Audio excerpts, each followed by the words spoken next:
Muy bien, buenos días. ¿Cómo están?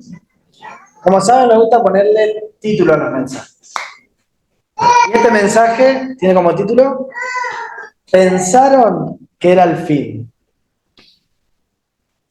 Si quieren le pueden poner un signo de pregunta al final, pero yo prefiero no ponerlo. ¿Pensaron que era el fin? No. Pensaron que era el fin. En la Biblia vamos a ver que hay muchos ejemplos donde varios pensaron que era el fin. ¿2012? También puede ser en la profecía maya. Sí.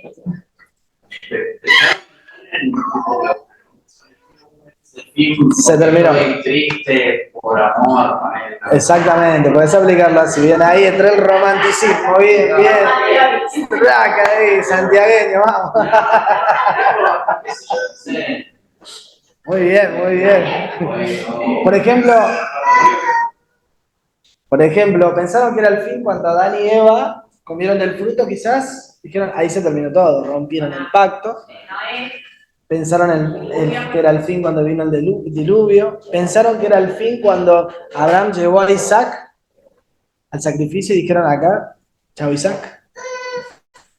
Pensaron que era el fin cuando José estaba en el pozo y pensaron que era el fin cuando Jesús estaba en la cruz.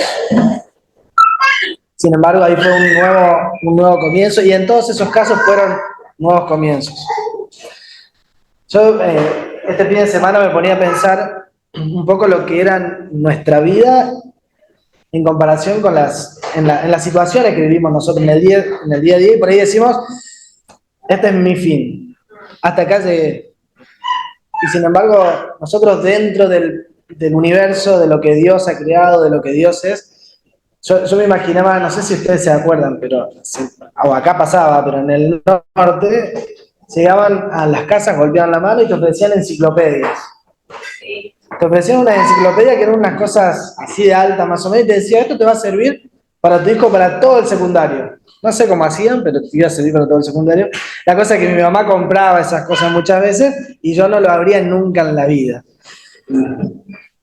Pero esa enciclopedia era así enorme. Yo imaginaba, nosotros muchas veces con nuestras situaciones somos una letra en esa enciclopedia.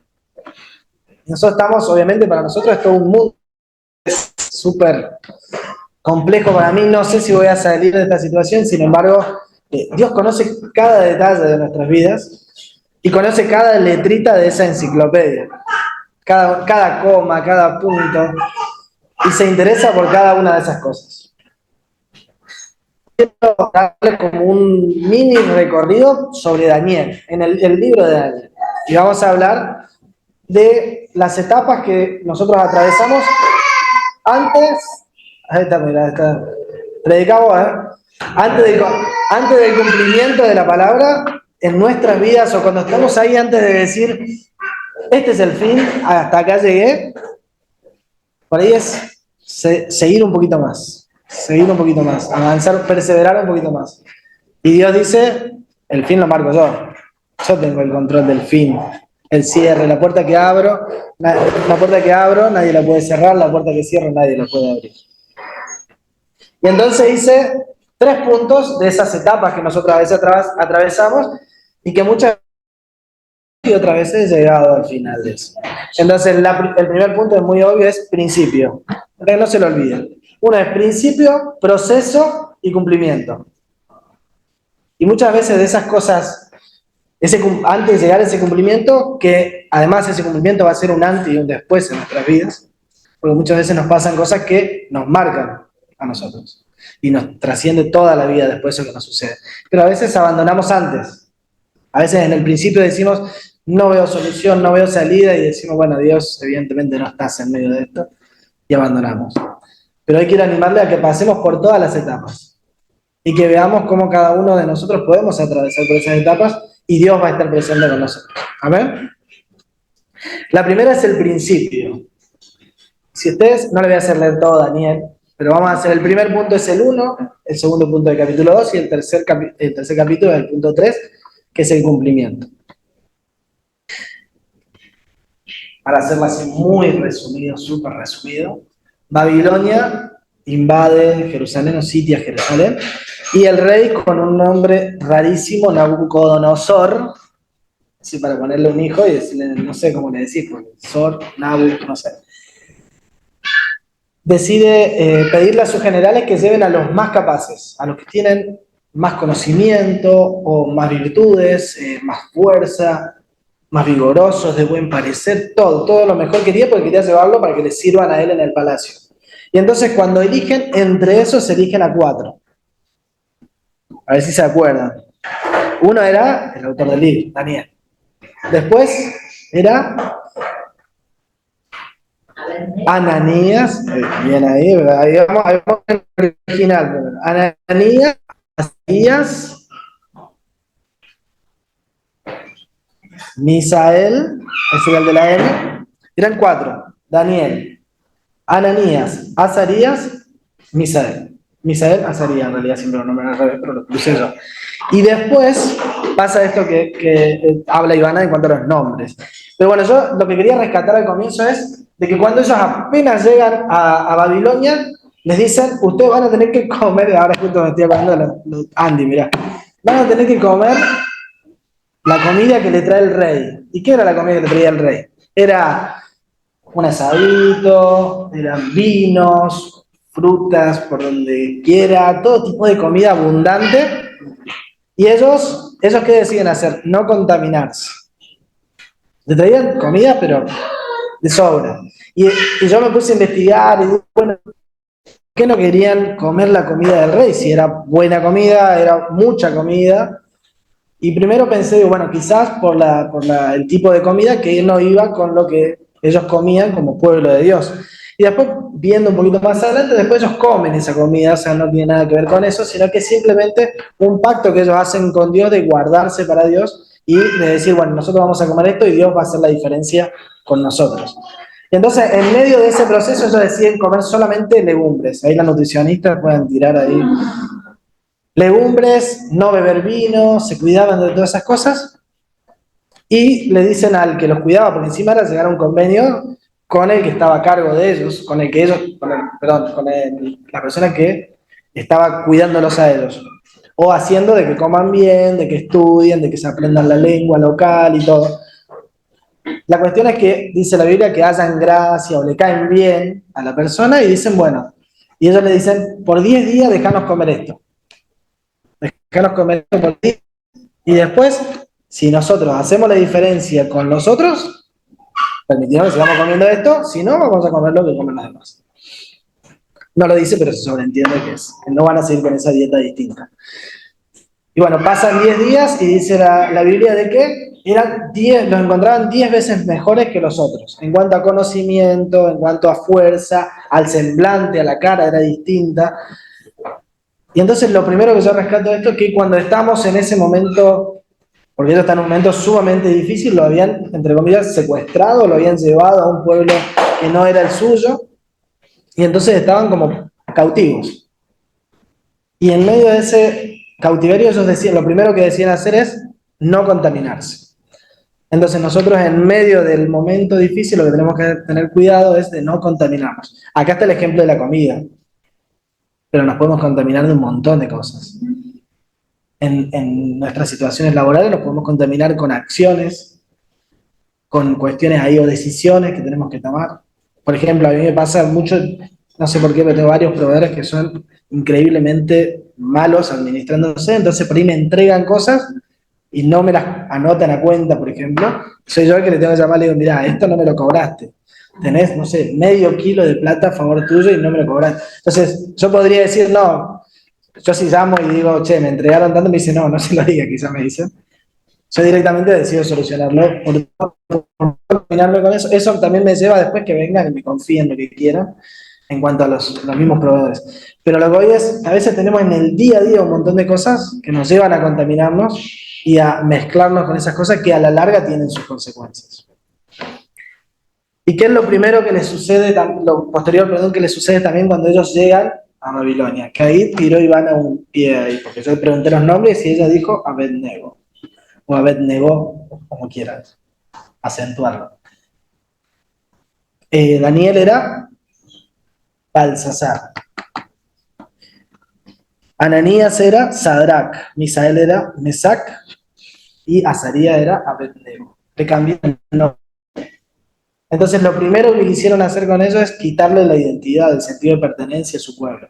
Y bueno, adaptarlos a ellos, que encima los nombres de ellos tenían un significado y el nombre que le ponían también tenía significado. Por eso es importante el nombre que los padres le ponen a sus hijos. Y uno dice, bueno, pero a mí justo ya me lo pusieron, no puedo elegirlo. Nosotros tenemos la decisión de qué nombre le ponemos a los hijos. Porque le vamos a estar diciendo, vos sos una bendición cuando le digamos el nombre. Vos sos alguien fuerte. Después busquen el significado de los hijos, sí, vean. Pero nosotros constantemente, consciente o inconscientemente, estamos recibiendo esos dichos cuando nos dicen nuestro nombre. Por ejemplo, Alejandro significa el protector, y después, no sé, y Megumi significa tal cosa. Y constantemente nosotros estamos diciendo lo que somos, queremos darle eso. Por ejemplo, Daniel significa Dios es mi juez. Ananías es Jehová es misericordioso. Misael, ¿quién es igual a Dios? Y Azarías, Jehová me ha ayudado, Dios me ha ayudado. Y le querían llamar, por ejemplo, Belsasar, que Bel te proteja tu vida. Sadrach, mandato de Acú, sus dioses locales. Mesac, me encanta porque también es una pregunta, dice, ¿quién es Acú? Su dios. Y es sirviente de Dios. Entonces constantemente querían cambiarle el nombre que Dios había destinado para ellos. Y que les recordaba constantemente que ellos tenían un Dios poderoso. Querían hacerles olvidar el Dios que ellos traían o el Dios con el que ellos vivían. Y entonces, para seguir con el principio, es recordar que nosotros tenemos un nombre. Y acá no se trata de Alejandro, de Daniel, de Andrés, sino de que somos hijos de Dios. Y eso no se nos tiene que olvidar a nosotros. En medio de la prueba, en medio de los momentos difíciles, no tenemos que olvidarnos que tenemos esa pertenencia. Somos hijos de Dios primero. Más allá del nombre que hayan querido ponernos a nosotros. Nos guste o no. Y eso nos va a ayudar en medio de ese cautiverio, en medio de esa prueba, en medio de esos dolores, saber, yo soy hijo de Dios. Y sé que de esta, Dios es quien se encarga, Dios es quien me saca. ¿Amén? Eso para el principio. Capítulo 2 de Daniel.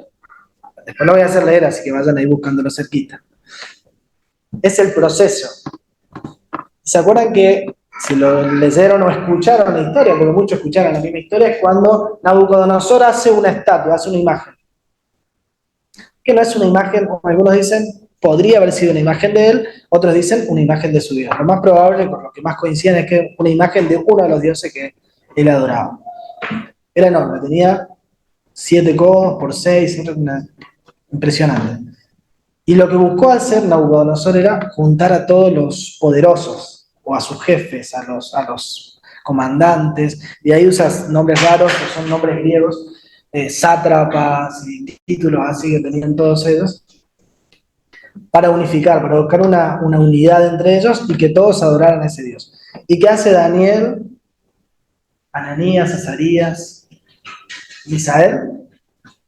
Como ellos adoraban a Dios, cuando sonaba, dice que tenía que sonar varios instrumentos. Sonaban trompetas, instrumentos de todo, ellos tenían que postrarse. Y entonces uno de esos sátrapas, así era el título, se acercan al rey y le dicen, mira, a estas personas que vos tenés a cargo de distintas provincias, no quieren postrarse, no quieren adorar. Y previo a eso, pasa otra cosa más, eso también es parte del proceso. Nabucodonosor tiene un sueño. Y entonces nadie revelaba su sueño. ¿Y qué dice Nabucodonosor? Es bastante tirano. Dice, bueno, si nadie sabe interpretar estos sabios que hemos traído de todos lados y que tenemos, los vamos a matar a todos. Y hoy suena muy drástico, pero es lo que pasaba en ese tiempo. Y deciden matar a todos, y entre esos se entera Daniel, que era uno de los sabios que estaba ahí, y decide hacer algo importantísimo. Le dice, dame un tiempito, que vamos a consultar a Dios la interpretación de este sueño, dame unos días, y después vamos a juntarnos y vamos a decir esta es la interpretación. Y hace algo que está en el capítulo 2, versículos 17 y 18, que es parte del proceso. Le conté lo anterior primero, de lo de postrarse en la estatua, porque eso también es parte del proceso. Pero ahora quiero que vayamos con esta partecita, que dice, versículos 17 y 18 del capítulo 2. Dice, después volvió Daniel, ¿no?, a su casa y contó a sus amigos Ananías, Misael y Azarías lo que sucedía. Y les pidió que imploraran misericordia al Dios del cielo sobre este misterio para que él y sus amigos no fueran ejecutados con el resto de los sabios de Babilonia. En medio del proceso es importante saber que no estamos solos, que podemos orar unos por otros, que cuando estamos ahí en situaciones difíciles, que es lo que pasa en este interludio ahí entre la alabanza y el mensaje, que podemos compartir con otros y clamar a Dios y saber que contamos con la oración de otros. Entonces, después de esa oración, de que ellos se juntan, ¿qué sucede? Dios le muestra el sueño, la revelación a Daniel, y lo que me encanta de esto es que tenemos que entender también que en medio de ese proceso, cuando no vemos resultado, porque es ahí donde nos cuesta más, porque si vemos, decimos, bueno, Dios ya me mostró y todo, pero si no vemos el resultado, a veces es el momento más difícil, es dar gloria a Dios, incluso antes de que eso suceda. Y en el versículo 30 dice Daniel, por lo que a mí toca, este misterio me ha sido revelado, no porque yo sea más sabio que el resto de la humanidad, sino porque su majestad llegue a conocer su interpretación y entienda lo que pasaba por su mente. Y en el versículo 47 le responde Nabucodonosor y le dice, tu Dios es el Dios de dioses y el soberano de los reyes. Tu Dios revela todos los misterios, pues fuiste capaz de revelarme este sueño misterioso. Daniel le revela de que él había soñado con una estatua y con todo, que después la construye. Y da gloria a Dios. Y vemos que en el servicio que hace Daniel, en ese proceso, constantemente, ¿quién es glorificado? Dios. Es cuestionante. Y lo tercero, y con esto termino, es el cumplimiento. Y ahora sí le voy a pedir que me lean Daniel 3:12. Y es lo último. Que es el cumplimiento de lo que Dios hace con esos también. Y es la parte que más me gusta de Daniel. Y acá vienen los chismosos, podríamos decir. No sé qué otro término. Buchones. Los que los mandan al frente. A los amigos de Daniel. Dice el versículo 12 del capítulo 3. Pero hay algunos judíos a quienes ha puesto al frente de la provincia de Babilonia que no acatan sus órdenes, su majestad. No adoran a los dioses de su majestad ni a la estatua de oro que mandó erigir. Se trata de Sadrach, Mesach y Abednego. ¿Qué pasa con Nabucodonosor en este momento? Se pone, dice, su cara se mudó, se transformó su cara. Y los manda a llamar y le dice, voy a dar otra oportunidad. Dice, si yo a ustedes les digo, cuando suena la música, que se postren, que adoren, eso lo tenemos más adelante, del 14 al 18, que me den honor a esa estatua, ¿lo harían? Y los amigos de Daniel le dicen, no te molestes, no hagas sonar la música, no hagas tanto ruido porque no lo vamos a hacer. Y si Dios quiere, nos va a salvar. Me encanta esa traducción, que si Dios quiere, nos va a salvar. Y si no, nos vas a meter al horno de fuego. Pero nosotros no vamos a adorar. Y entonces dice que Nabucodonosor se enojó, peor todavía, porque iban a ser arrojados un horno de fuego los que no hacían esto. A que calienten el horno 7 veces más. Imagínense lo caliente que estaba, que cuando los ataron a Ananías, a Azarías y a Misael, los que lo iban a tirar al horno murieron de las llamas que salían. Y cayeron esos atados, dice el relato bíblico, y con todas sus ropas, obviamente.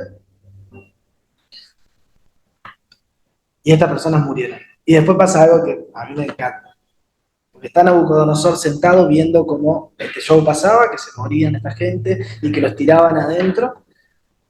Dice que se para, y lo voy a leer ahora. Dice, ¿no eran 3 los que tiramos en el horno? ¿Eran solo 3 los que habíamos arrojado ahí? Y dice, en ese momento Nabucodonosor se puso de pie y preguntó sorprendido a sus consejeros, ¿acaso eran 3 los hombres que atamos y arrojamos al fuego?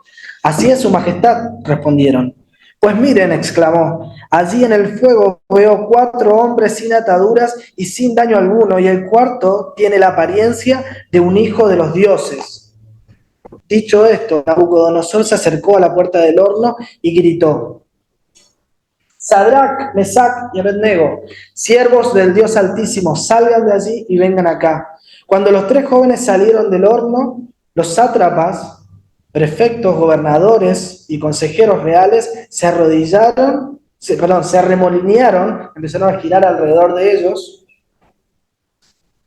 y vieron que el fuego no les había causado ningún daño y que ni un solo de sus cabellos se había chamuscado. Es más, su ropa no estaba quemada y ni siquiera tenía olor a humo. A mí me resuena todo el tiempo, ¿no eran 3 los que estaban adentro del horno? Y cierro con una pregunta. ¿Alguien estaba pensando que era el fin? ¿Que ya se terminaba todo? El que tiene la última palabra siempre es Dios. Hay un cuarto hombre, hay alguien más alrededor nuestro que otros no lo ven. Pero en medio de ese fuego, en medio de esa prueba, nosotros sabemos que Dios está con nosotros. Que Dios no nos suelta la mano. Que aunque todo parezca que está perdido, que todo está, toda la suerte echada, como se suele decir, Dios está en medio nuestro. Dios nos abraza, Dios nos acompaña.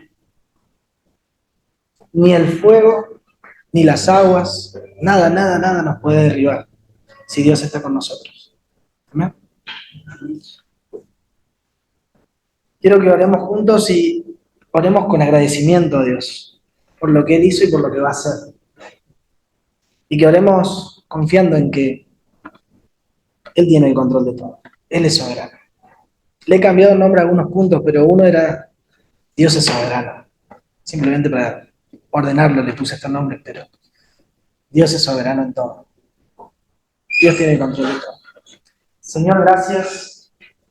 Gracias por tu misericordia, gracias por tu amor, gracias por tu cuidado. Gracias porque en medio del fuego estás presente, Señor. En medio de los momentos más duros vemos tu amor, vemos tu cuidado, Señor. Muchos pensarán que es el fin, muchos pensarán que se ha terminado, pero la última palabra la tenés vos.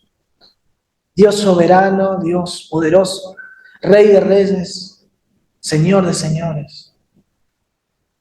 Te damos gloria y te damos honra por lo que has hecho y por lo que vas a hacer, Señor. Gracias por los ejemplos que tenemos en tu palabra de esa fe viva a pesar de los momentos difíciles, Señor. Ayúdanos a reconocer cuando estamos atravesando la prueba, cuando estamos en el proceso, desde cuándo comienza, Señor. Y ayúdanos a tener esa fuerza para llegar al cumplimiento, para hacer esa nueva página en nuestras vidas, Señor. Te damos gloria por lo que vas a hacer, Señor. Gloria porque estás en los pequeños detalles, Señor. Gracias porque sos un Dios poderoso y glorioso, digno de gloria, de honra y de alabanza. Por eso clamamos a ti en confianza y en el nombre de Jesús. Amén, Señor. Amén.